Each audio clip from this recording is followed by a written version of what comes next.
আল্লাহ বলেছেন ফামান ফারাদা ফীহিন্নাল হজ ফালা রাফাথা ওয়ালা ফুসুকা ওয়ালা জিদালা ফিল হজ। হজে যায় যেন ঝগড়া কেউ না করে।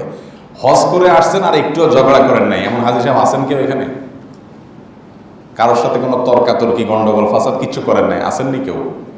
হাজী সাহেবদের কথা বলছে, যারা হজ করে আসছেন আগে সব হাজী সাহেবরা হাসতেছে মিটমিট করে। কারণ হলো এটা আসলে খুব টাফ। এখানে দেখা যাবে যে এজেন্সির লোকজন বলে নিয়ে গেছে যে আপনাদেরকে কবুতর চত্বর হোটেল দেওয়া হবে। কোথাকার কবুতর? কবুতরের জায়গায় হাঁস মুরগি পার হইয়া গরু ছাগলের চত্বর সার পার হয়ে গেছে, তারপর যায় হোটেল সেখানে। এরকম দুই নম্বরই এজেন্সিগুলো করে কি করে না? আচ্ছা, এরপর যায় সেখানে যাওয়ার পরে রুমে আছেন একজন হলো যশোরের, একজন বরিশালের, আরেকজন নোয়াখালীর, আরেকজন সিলেটের। বুঝতে পারছেন? এবার দেখা যায় ঠেলাঠেলি, একজনকে এসি আরো কুলিংটা বাড়ায় দেন তো, আর জনকে সর্বনাশ, আপনি কি পাগল হয়েছেন নাকি? এটা কি বরফ না ফ্রিজ? আপনি বাইরে যায় শোন, লাগে গন্ডগোল হয় কি হয় না? তো এই জিনিসগুলা যে হবে এটা আল্লাহ জানেন। এই জন্য আল্লাহ বলছেন ফামান ফারাদা ফীহিন্নাল হজ, যে ব্যক্তি হজ করতে যাবে সে যেন ঝগড়া না করে। আচ্ছা, আল্লাহ তাআলা তো বলেন নাই যে নামাজ পড়তে যাবে মসজিদে সে যেন ঝগড়া না করে। আল্লাহ তো এটা বলেন নাই। কেন? কারণ আল্লাহ জানেন যে নামাজের সময় ঝগড়ার কিছু নেই, এখানে ঝগড়া হওয়ার অপশন, আর হজে গেলে ঝগড়া হওয়ার অপশন আছে, এটা জানেন আল্লাহ। এই জন্য আল্লাহ আগেতে বলে দিয়েছেন খবরদার এখানে যেন গন্ডগোল করবে না। এখন আপনার জন্য এটা পরীক্ষা যে আপনি এটা করবেন না। এখন মুশকিল হলো আমরা হুজুররা এসব ওয়াজ করলে বলে কি, এই বেটা কোনো না কোনো এজেন্সির দালাল হয়ে যায়, যার কারণে এইসব ওয়াজ করে আমাদেরকে মুখে কুলুপ দেয়। ডক্টর খন্দকার আব্দুল্লাহ জাহাঙ্গীর রহমাল্লাহ একবার বলছিলেন, বলে যে আমি একবার হাজীদের প্রোগ্রামে এরকম কথা বলছি, ওনাদের সাথে আমি গেছি। আপনি দিয়ে ওয়াজ করবেনই, যেহেতু এজেন্সি আপনারা নিতেছে, আমরা যেন ঝগড়াঝাটি না করি, আপনি তো আমাদের মুখে কুলুপ দিবেনই।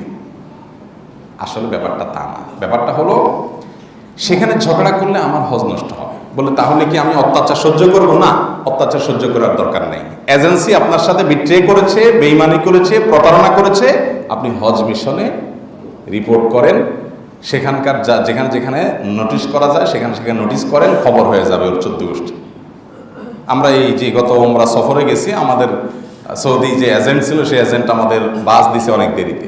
তো ওখানে অভিযোগ করার জন্য লোকগুলো, অভিযোগ নেওয়ার জন্য লোকগুলো ঘুরে। আমাদের দেশে হাজী সাহেব তো আরবি তো জানে না, আর ওরা আবার ইংরেজি জানে না। তো আমি যেহেতু আরবি জানার সুবিধা আছে, আমি ওর কাছে সব ডিটেল বলে দিলাম সুন্দর করে। পরে শুনছি ওই কোম্পানিকে 50,000 রিয়াল জরিমানা করা হয়েছে।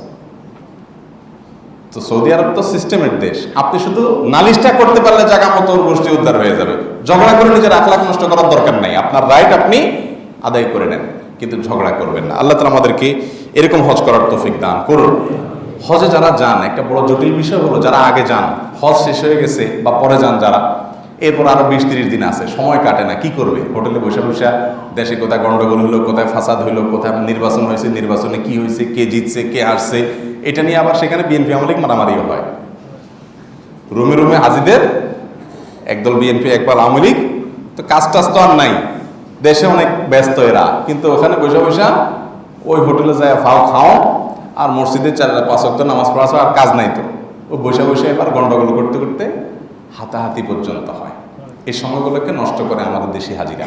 তো আমরা যদি ভবিষ্যতে আল্লাহ যাওয়ার তৌফিক দান করে বা যারা এবার যাচ্ছি, ইনশাআল্লাহ বিইذনিল্লাহ হজের প্রতিটা মিনিটকে কাজে লাগানোর জন্য পরিকল্পনা করে তারপর নিয়ে যাবো ইনশাআল্লাহ। চেষ্টা করবো না ইনশাআল্লাহ।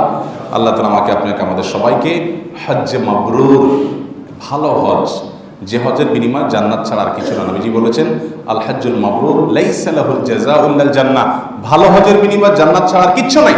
আল্লাহ সেরকম হজ করার তৌফিক দান করুন। সবাই নিয়ত করেছেন তো ইনশাআল্লাহ? মনে মনে আল্লাহর কাছে দোয়া করবেন, একটু চোখের পানি ফেলবেন এবং চেষ্টা শুরু করবেন। আমার বিশ্বাস আল্লাহ আপনাকে হজের তৌফিক দিবেন ইনশাআল্লাহ। জাযাকুমুল্লাহু খাইরা ওয়া আখিরু দাওয়ানা আলহামদুলিল্লাহি রাব্বিল আলামিন।